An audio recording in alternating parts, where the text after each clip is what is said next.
What's the meaning of amarillo?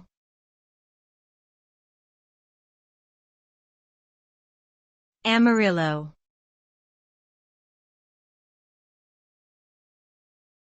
Amarillo.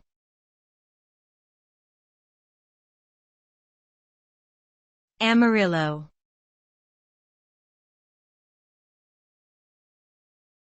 Amarillo.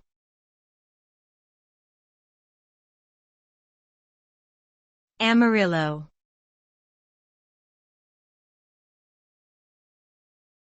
Amarillo is a word of Spanish origin that means yellow in English.